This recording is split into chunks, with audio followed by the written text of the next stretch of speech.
Jaruma Novel TV, ku danna mana subscribe sannan ku danna mana ƙararrawar sanarwa domin samun ingantattun shirye-shiryenmu idan mun ɗora. Mun gode. Kwai cikin kara, babi na 93. Bismillahirrahmanirrahim. Mitin a daren nan Muhammad Alhaji Babba ya faɗa yana kallonsa. To ya za mu yi baba akan kitsin mutanen nan ne, ka san manyan kasar sun yi cewa akan batun. Gefe kuma al'ummar kasar su ma da zafi-zafi suke buƙatar su ga hukuncin da za a yanke. Gashi ma a kuma dalilin faruwar al'amarin allura na neman tono garma. Murmushi Alhaji Babba yana faɗan garma na ma dan ta wuce guda ɗaya. Allah ya bada nasarar ƙulla alkhairi to. Amma shiga ɗaki ka ɗauko magani ka sha, wannan kan naka daga ganin ciwo yake yi. Bai yi musu bayyana ba ɗakin Alhaji Babban ya ɗauko maganin. Ruwa ya ɗauka a inda muke iya sha sannan yi mana sallama ya fice. Muka raka shi da addu'a mu kuma. Bayan kammala cin abincin zaman hira aka yi duk da dai gajiyar da ke tattare da kowa. Ummu Adam ta fara ba mu labarin rayuwar da ta tsinci kanta bayan barin ta gida. Ma'ana san da hankalinta ya dawo jikinta ta ganta a ƙasa mai tsarki, sai dai kuma ta gagara ta na komai da ya danganci rayuwarta ta baya da inda ta fito da ahalinta. Kuka kowa yake yi hawaye shaɓe-shaɓe duk da na riga na san duk wannan tunda mu an faɗa mana sanda muka je Saudiya ne ma sai da ne kuka. Amma baba ma ta labarta mata inda abubuwa suka faru bayan barin ta gida, irin neman da aka yi ta mata da tashin hankalin da Mama Maryam da Alhaji Babba da Rahama da su kansu suka shiga, har ma da ƴan uwan mahaifin Boss. Rasuwar Mama Maryam da auren Rahama, sai dai bayan wasu shekaru kuma sai kowa ya haƙura aka ci gaba da binta da addu'a dan su tunanin su ko mata rasu ne ita ma ta ci kuka. Mu ma muka gaya ta har kusan karfe 2 na dare ba mu kwanta ba dan da kira Anwar da su anti Hanifa suka lallaba Alhaji Babba ya yarda zai kwanta ya huta saboda jikinsa gashi dakto ya ce ya samu isasshen barci. Mu ma duk tashi muka je muka kwanta, kowa zuciya babu daɗi. Cikin amincin Allah ni dai ina ma kwanciya barci mai nauyi awan gaba da ni, tafi da family house. Lokacin da labari ya isa kunnen Mama Atika akan gadon Ummu Anan sai ta hau surutai tamkar wadda ta zare. Tun su Uncle Uwai suna ɗauka al'amarin matsayin rudani har ya koma ba su tsoro. Dan sosai neman fita take daga hayyacinta. Sake rugunzumewa gidan yayi da rashin hankali. Babu mai iya fahimtar yaren wani, batun yunwa ko ai an manta da sunanta a wannan gida yau. Dole fa aka dankara wa Mama Atika allurar barci ta bingire. Har dare ba sa tare da natsuwar su. Bare ma da Kasim suka iso gidan Mam da ita ma take a dangwabe. Ta tada hankalinta ne akan a maida ta gida, ba ta son kwanan asibitin, shi yasa Kasim ya kawo ta nan dan can gidan zaman sa tashin hankali kawai zai kara mata. Ita ma dai mun maganar dawowar Ummu Anan ta nemi maida ta ruwa dan rudanin ta sake komawa ciki fiye da tunani. Al'amarin sai ya sake ba musu Uncle Suleiman da bai san komai ba mamaki. A ganin sa dawowar Bilkisu cikin koshin lafiya abin a yi murna ne ba wai tashin hankali ba. Amma ya rasa me yasa abin ke neman zama wani iri ga wasu daga cikin ahalin nasu.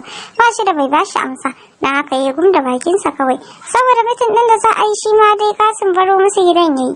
Sai da ya fara zuwa gidansa ya watsa ruwa ya sallar isha'i sannan ya nufi station. Ba tare da ya tunanin neman abinci ba ma. Dan shi san ainin yau ba ma abincin ko ruwan sai kishirwa ta kai sa makura yake neman sai sha. Station. Lakin mutum din ya yi tsumayen Giwar oga kwata-kwata Darakto General da ya iso garin a yammacin yau kawai suke yi. Kusan mintuna 10 sai gashi ya fito tare da wasu manyan su. Duk mikewa suka tsaye domin girmamawa a gare su suka kame tare da sara musu. Shi ma Murtani ya maida musu sannan ya zauna da nuna musu alamar su ma su zauna. Zama duk su je suka yi ba wai matsayin rank ɗin Jawad ya kai a yi zaman wannan mitin ɗin ba shi bane. Kawai ƙwazo da suka nuna akan aikin ya kai shiga wannan tawagar dan gaba ɗaya gurin manyan su ne na can kololuwa. Sai su sa Ahmed da su Kasim, sai dai shi Kasim ma gaba ɗaya ma kasa shigowa ɗakin mutum ɗin. Ko da ya zo sai ya makale a ofis ɗin tsaron sa a jagule. An buɗe taron da addu'a a ɓangarorin addinai biyu kafin daga ya nuna kujerar da ta rage babu kowa a cikin alamar sansanin wanda ya kamata ya zauna ta. Sa Ahmad ne ya masa bayanin Kasim an daga waya za a kira su da bude mike tsaye na daga hannu damar magana oga kwata-kwata ya bashi. Sa ina neman alfarma muna sauraron ka. Sa Kasim yana cikin tsananin rudani, ina ga zaman su tare da mu a wajen nan kamar zai ƙara tunzura tunaninsa ne ga wani abu daban. Al'azun har mummunan hukunci ya so yanke ma kansa zai hana a masa alfarmar barinsa kawai. Tsaki ne alamar jiran amsa daga bakin oga, sai da ya ja kusan mintuna 2 kafin ya jinjina kansa yana gyara abin maganar gabansa. Maganar CPT gaskiya ne kasancewar abin da za mu tattauna din yana da nasaba da mahaifinsa. Akwai damuwa kuma shi jami'inmu ne da ya taka rawar gani a wannan hukumar. Ya cancanci ko da sau ɗaya ne a nuna masa halaccin hakan, duk kawuna suka jinjina. inda wasu kuma a cikin hakan bai musu daɗi ba don su kan ba su ki a mako da katin ɗin ba daga hukumar gaba ɗaya. Jawad ne ya fara bayani akan matakan da suka bi dangane da kama su akan dukkanin bayanan sirri da suka samu, sai abubuwan da suka samu a gidan kama daga mutane zuwa wasu abubuwa daban, sai kuma adadin su da suka kasance su 22 idan aka hada da shugabar tasu da ta kasance mace, sai ayyukan su da makaman wasunsu a cikin siyasa da kasuwancin wasunsu. Bayan ya kammala ya mika takardar da dukkan bayanan suke ciki ga Sir Ahmad, wanda shi kuma ya mika ma Diji. Amsa ya duba na tsawon wasu mintuna kafin ya dago yana kallon su. To duk kun ji bayanai ga jami'in mu, me za ku iya cewa ku? Hannu wani ya daga aka bashi izinin magana. Sa ina ganin kai mu mika su kotu mana don dukkanin bayanan da ce ya bayar an samu mutanen nan da su a zahiri kuma duniya duk ta gani. A gani na ba ma bukatar wasu hujjoji kuma. Jinjina kai ya shiga yi amma bai ce komai ba. Wani ya sake daga hannu shi ma aka bashi izini. Ni kuma sa gani na kamar kai su kotu ba mafita ba ce don za a iya amfani da siyasa wajen kufutar da su. 'Yan ƙasa kuma su ci gaba da kallon mu da laifin ba da ba namu ba, kawai mu rike su a wajen mu har iyakar rayuwarsu. Nan ma dai kawuna kawai suke ta jinjinawa. Wani ma ya sake miƙewa shi ma ya faɗi ra'ayinsa, haka suka yi ta faɗar ra'ayinsu ta kowanne fanni, inda maganganun su duk suna akan tarbar gaskiya da kuma muhimmanci mai ƙarfi. Shi dai je bai ce komai ba, ganin duk manyan sa ne ke ta magana, sai da kowa ya lafa sannan DJ ya kalle su da kulawa. Baka ce komai ba Jawad, bayan kuma kai ne jami'in da ya san sirrin kes ɗin nan fiye da kowa a cikin mu. Iska je ya zuƙa ya fesar kansa a ƙasa ya ce sa ai ku ne iyayen mu, za ku hango abin da mun san ba mu iya hango sa ba. Duk hukuncin da kuka yanke mu ma zai zama daidai a gare mu. Haka ne Jawad, amma kuma da kuke ƙasar mu za ku iya ba da shawara mai amfani da za ta fi wadda mu za mu kawo, domin ku a yanzu kuke gani a ƙuruciyar ku da kaifin tunani, sannan kuke shiga lungu da sako akan kowace matsala, ku ne kuke ganin komai dangane da al'umma. Ku ne kuke fita farautar masu laifi cikin kowane irin rantsi da kalubale. Mu muna ofis zaune, idan kun bada shawara ai ba zai zama kuskure ba. Haka ne sa, to ni dai idan har shawara ta bata sauka a layi ba, ina ganin kai su kotun shine babbar mafita, amma kafin hakan ya dace a faɗaɗa bincike dangane da masana'antunsu da wajajen ayyukansu. Akwai business da wasu a cikin suke gudanarwa a cikin ƙasa da wajen ƙasa. Me zai hana mu san me suke fitarwa da shigowa ne? Masu ayyuka a gwamnati musamman wani irin aiki suke gudanarwa a ofishinsu su ma. Daga haka mu ba su damar neman lauyoyi, mu ma mu samu namu ƙwararren lauyan. Hujjata a nan ita ce dukan su waɗanda mutanen akwai zargin fyaɗe a kansu, wanda san ba ma a san adadinta ba. Sun lalata yara da yawa da mummunan aikinsu, ciki har da 'ya'yan 'yan uwansu. Duk yadda muke tunanin kare kanmu ga al'umma ba za mu fita ba sai an yi komai akan idanuwansu. Ta yaya za a yi komai akan idanuwansu? Fili kake so a ɗiba a tara duka talakawa a yi zaman kotun a gaban su gomi? Wani ya faɗa a ɗan fasace yana kallon ce ɗin. Murmushi ta wari yana mai girgiza kansa. Ba haka nake nufi ba, yallaɓai. Abin da ya sa na kawo wannan maganar ta al'umma saboda idan ma muna gudun manyan ƙasa za su bi ta ƙarƙashin ƙasa wajen sai alƙalan da za su gudanar da wannan shari'ar, muryoyin 'yan ƙasa zai daƙile hakan, sannan su ma manyan za su tsorata, domin in ba waɗannan jami'ar ai babu su, musamman idan muka yi dubi da mafi rinjaye a cikinsu wannan shine hawa na farko da suka yi. Suna son komawa na biyu, ba za su so sunan su ya ɓaci ba, ai koyon mulkin da suka ɗanɗana suke kuma kwalafaci da kwaɗayin komawa. Sa Ahmad da ke murmushi ya kalli Jije sa ya zo da maganar hankali, domin fa wannan faɗin san ba namu bane ba, faɗa ne tsakanin al'ummar ƙasa da waɗannan mutane. Idan kuma har muka yi tunanin shiga ciki wajen kare mutuncinsu, to lallai za mu fuskanci kalubale har ma a dinga zargin mu ma da namu dalilin mara kyau a ƙasa. Amma idan mun fidda komai ga al'umma muka kuma nuna musu su ma suna da ƙarfin iko a kai su kansu, alƙalin za su shiga hankalinsu sosai. Sannan 'yan siyasa ba za su yi wani tasiri ba wajen yaɗa farfagandar da za su suka saba. Kaga mun jefi tsuntsu biyu da dutse ɗaya, mun kuma ƙara mu hukumar mu kima da daraja a duniya baki ɗaya, ma ba wannan ƙasar kawai ba. Wannan gaskiya ne wallahi. Wani ya faɗa cike da goyon baya akan zancen su Jawad da Sa Ahmed. DJ ya ce oke, ina ga to za mu tsaya a wannan matsayar zuwa gobe sai mu yanke hukuncin da ya dace, ko ya kuka ce? Duk kawuna suka jinjina masa cike da gamsuwa. Daga haka taron ya tashi lokacin karfe kusan 3 na dare. Jiya bai bar station din ba sai da ya je ofis ɗin Kasim ya fito su, shine da kansa ya kai su har gida, sannan ya wuce gidan Alhaji Babba. Ya iska duk sun yi barci, na haka ya wuce ɗakin da yake tunanin Bilkisu na a ciki. Kwance ya same ta ita kaɗai a saman gado ta ture waje ɗaya kamar mai jin sanyi. ya dan murmushi da cire kayansa sannan ya raba ta gefen ta ya kwanta tare da tura ta cikin jikinsa. A take ta shaki gamsunsa ta gyara kwanciyar ta kawai ta lafiya tana mai sauke ta bayan ajiyar zuciya kamar wata mage. Murmushi ya sake sake mai sanyi ya sumbaci kanta yana sauke tasa ajiyar zuciyar a jere. Washe gari ta kama Alhaji tun da safe jiya ya samu kira daga Gimbiya Manaya akan takawa da kansa zai yi masu abu rakiya gidan Alhaji Babba. Hakan ba karamin mamaki ya ba mu da ba don haka ya sanar masu da su Alhaji Babba halin da ake ciki. Su kansu sun yi mamaki. To amma idan aka yi dubi da matsayin su abin a wajen takawa hakan ba komai bane face girmamawa. A family house din su Jawad masu waye gari da shirin zuwa gidan Alhaji Babba wajen Ummu Anan kamar yadda Uncle Suleiman ya bada shawara shi da wasu a cikin sauran yan uwa. Bangaren su Firdausu matan da fara safiya suka kammala nasu shirin na nufowa birni sai dai su sabanin yan masarauta da familin je ne su gidan Jawad suka shirin zuwa tamkar yadda mafitar mijin Firdausu ya kokarin sama masa adireshi a daren jiya ta dalilin wani abokinsa dan sanda. Maman Amina ma sun tashi ne da shirin nufar gidan Alhaji Babba kamar yadda jiya kira sai sanar su je don Mama Safara'u ta gana da Ummu Anan. Cike da mamaki matuƙa Amina ke kallon Shahuda da ke zaune gaban miran ɗakin Mama Atika tana tsara kwalliya. Ta ci jan wando da farar tafakar mai kyau da aka yi hoton zuciya a gaba. Gefe kuma madaidaiciyar jaka ce mai azabar kyau da aka kawata da zanen furanni na zuciya. Sista wai me kike yi haka ne? Dago manyan idanuwan ta da suka sha kwalli. Ta kalla Amina sake mai da fuskar ta da miro tana daidaita jan bakinta da ya mata ɗas a baki. Har ma tambaya ta kike Amina kin manta yau Valentine Day.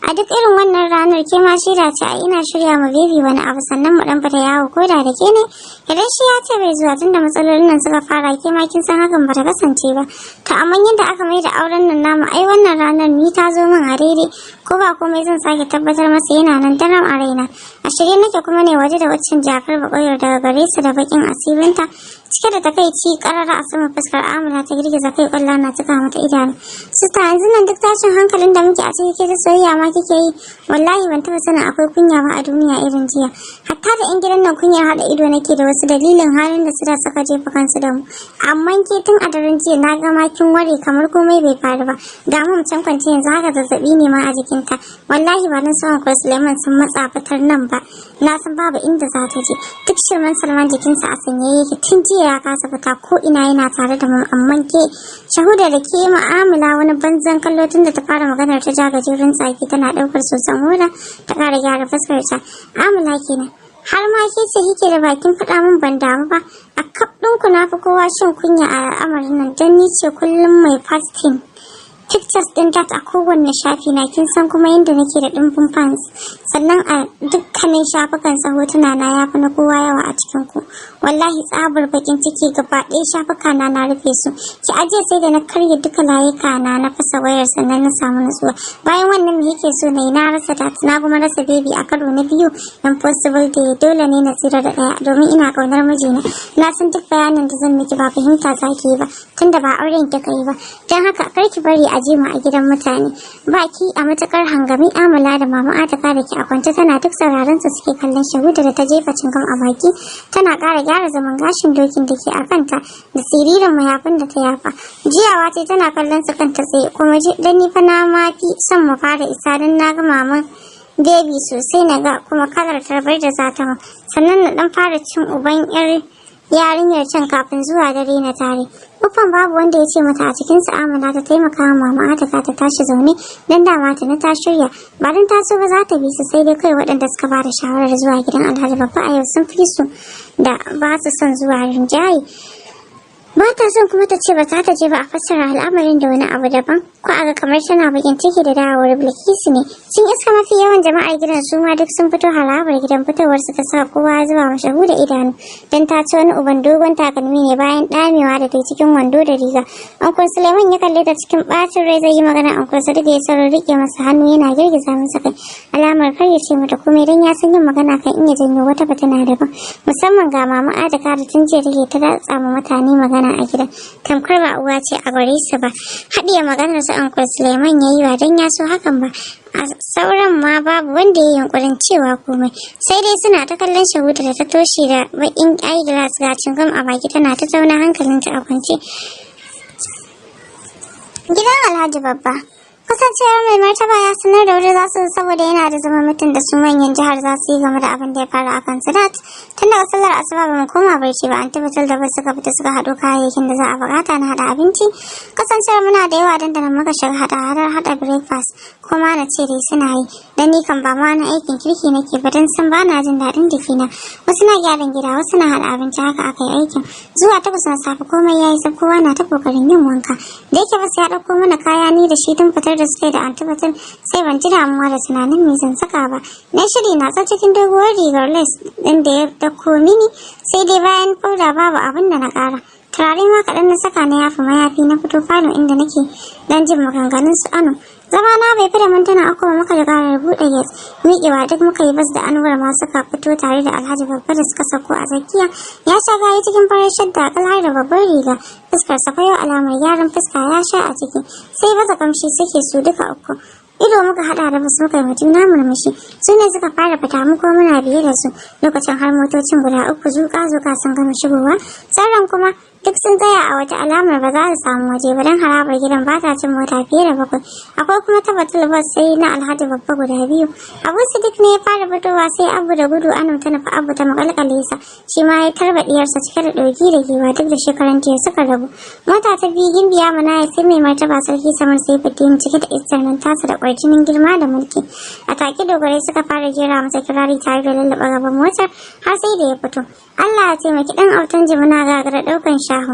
Dawisu sarkin ado hadari sa gaban ka inda kake so. Kaga dutsen cikin ruwa baka san ana rana ba, kai nuwa da shan Allah dan sarki jikan sarki baban sarki kuma insha Allah. Duk da sarauta da mulki na wannan sarki yana girmama duk abin da ya kasance a gabansa, ma'ana wanda ya san ya girme su a shekaru. Don haka ko da Alhaji Babba da su je suka karasa gabansa, ƙasa ya rissina da kai alamar girmamawa ga Alhaji Babba don ya tabbata a haifa zai haife sa. Sosai Alhaji Babba ya ji daɗin wannan girmamawa har fuskarsa ta bayyana. Ba ɓata lokaci ba aka yi masa jagora zuwa babban falon baki na Alhaji Babba da ya sha gyara da kamshi, an kuma shirya masa abincin karin kumallo. Gimbiya na rike da ni sai faman taɓa jikina take da tambaya ta me ke damuna. Ni dai kai na a ƙasa nake faɗa mata babu komai, kawai gajiya ce da yake ita bata bi su takawa ba, muna tare da ita ne. Sai in magarama ke faɗa mata ai ta samu jika ne. A take umma ta rikice da murna ta rungume ni a jikinta kai ka ce ni ɗin jininta ce da gaske. Hakan ya ƙara saka kimar ta da mutuncin ta ga su umma Anum dama duk wanda yake a wajen. Daga haka muka yi zaman yin breakfast inda umma ta saki cikinta sosai ko don dama tun ta riga ta saba da umma Anum ne oho. Sai dai kowa ya ci ya koshi alhamdulillah su Nabila suka gyara wajen. Wanda ni da umma Anum ta hana ni tashi a cewar ta na zauna na huta haka nan. A can falon baki kan Abu kasa sakewa ya ci abincin saboda nauyin Alhaji Babba da yake ji. Haka ma takawa da ƙirsha haɗaɗɗen shayin da umma Anum ta yi ma da ruwa na musamman saboda ta san shi da Abu suna matuƙar son shayin.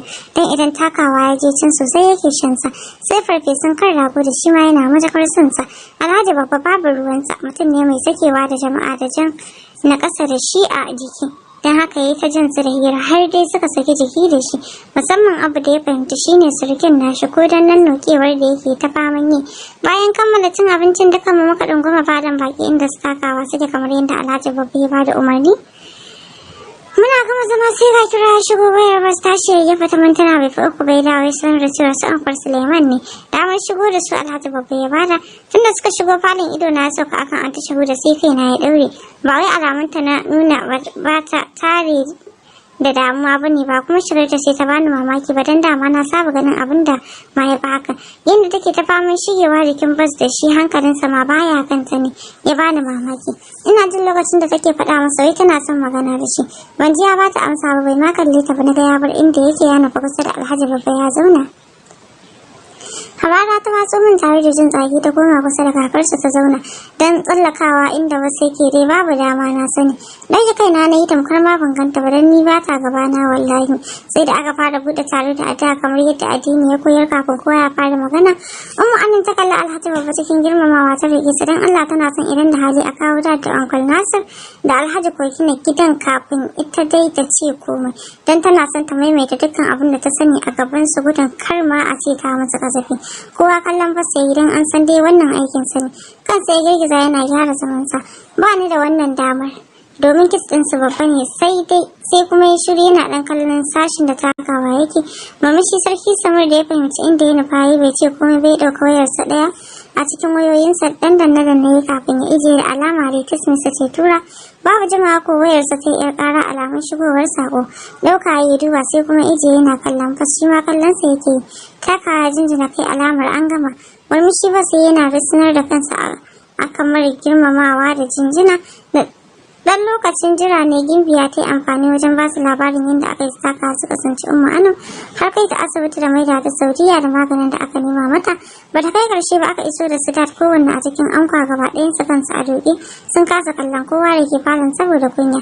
Jami'an tsaron ma da ke a tare da su ba su ba da damar kowa ya rabu inda suke ba don cikin kuka Amina ta nufi Dat amma sai suka ɗaga mata tsawa. Haka ma yaron Uncle Nasir Artinsa hana shi taɓa abbansa akai dole ya koma jikin mamansa yana kuka ita ma tana yi. Gyaran murya takawa ya a take falon ne sai karar AC kawai da ta taimaka wa cunkoshewar falon kake ji dan falon ya matukar shaka sosai. Hakan ya saka je miƙewa ya tare yaran da 'yan matan ya ce su koma falon cikin gida ba dan sun su ba duk suka miƙe har bili. Sai dai kuma Alhaji Babba ya buƙaci Bilkisu ta dawo a cewar sa zaman yana da nasaba da ita da Ano. Dawowa muka yi maka zauna dama a raina na jawo shi ganin banda shahuda aka kora sai mu dangin tashi ta yi ita duk da kuma har da ita ya nuna din ina ga kuka ba shi bane ya dace a ce mun yi a wannan lokacin. Haƙuri da yin amfani da lokacin za mu yi domin warware matsalolin da ke a tsakiya. Takawa ya faɗa a hankali yana kallon kowa da ke falon. Hakan ya sa kowa ya sake nutsuwa aka sake mai da hankali ga Gimbiya da ta ci gaba da haɗa labarin Ummu Anam.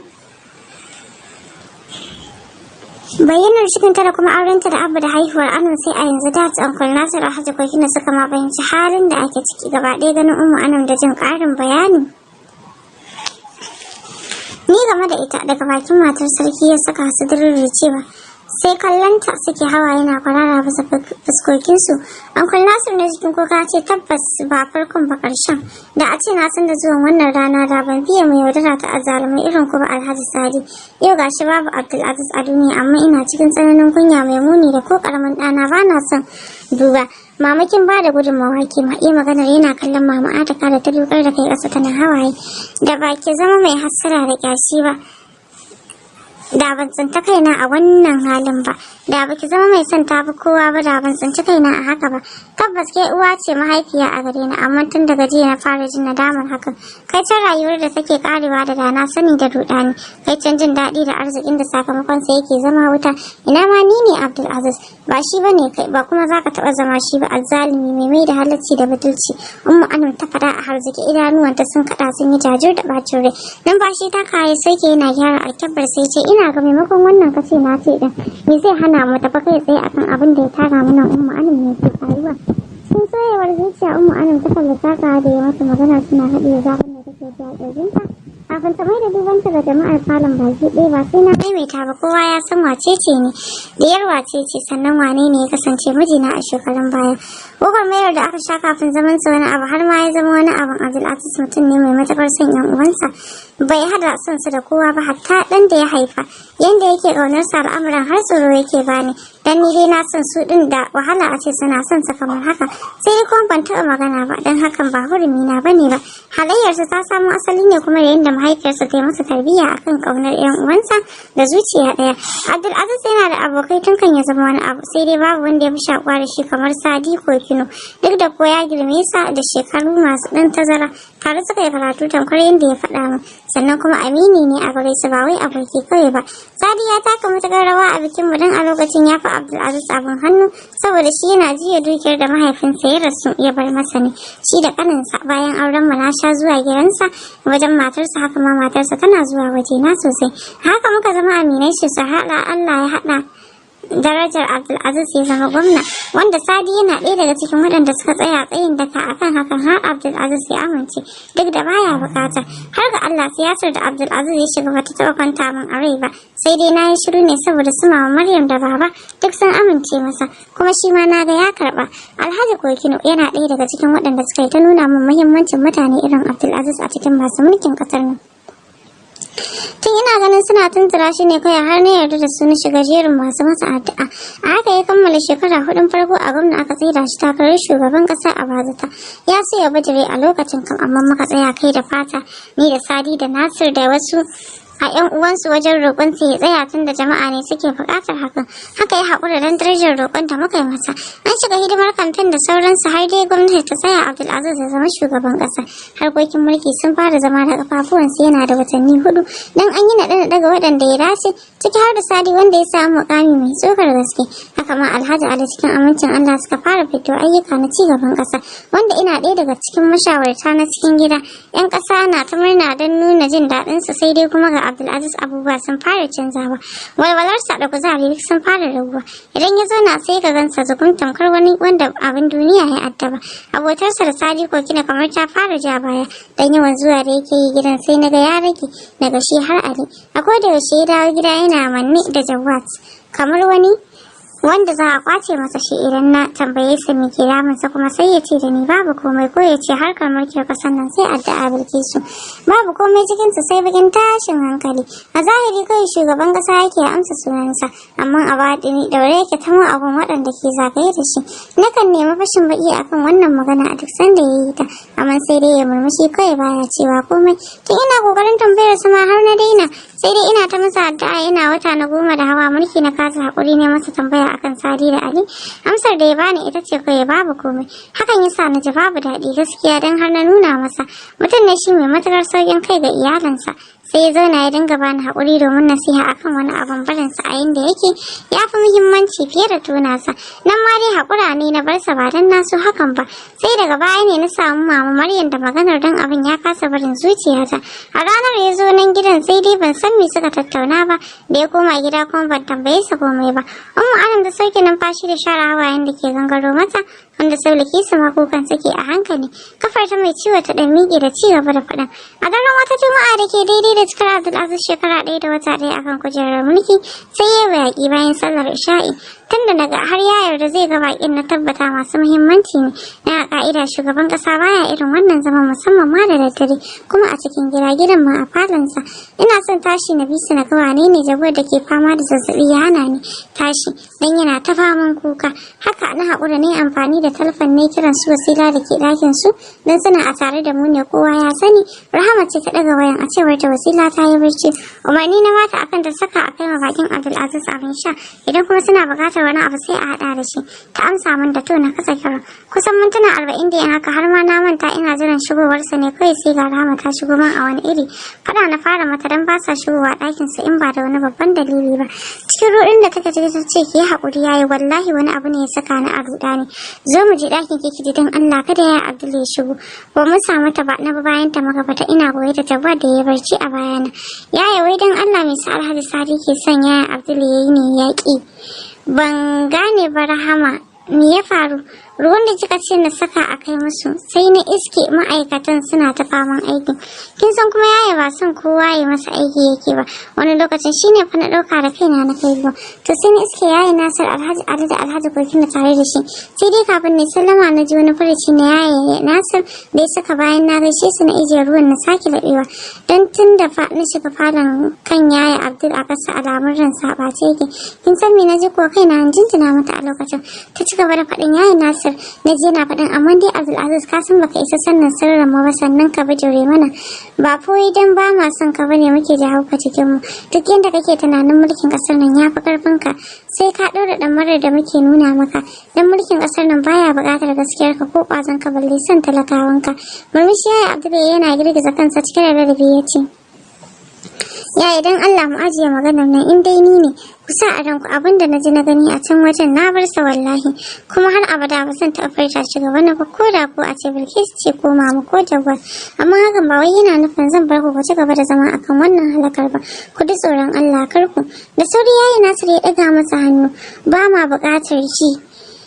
Murmushi yaya Abdul yayi kawai ya dan girgiza kansa shikenan yayi na bari Allah ya ganar da ku gaskiya idan kuna da rabanta sai dai gaskiya ko da zan hada wannan maganar a ciki na ba zan iya barin Sadi ya ci gaba da sarrafa mugayen kwayoyi ana cutar talakawa na ba dole ne ko dai ka rufe kamfanin ka na sarrafa magunguna ko kuma ni na saka kwamitin bincike akan sa karkashin hukumar lafiya. So mai saurare bari mu dakata anan sai shirin mu na gaba domin jin yanda za ta kasance. Bosho wai shagalallu. To ya ci ake wa?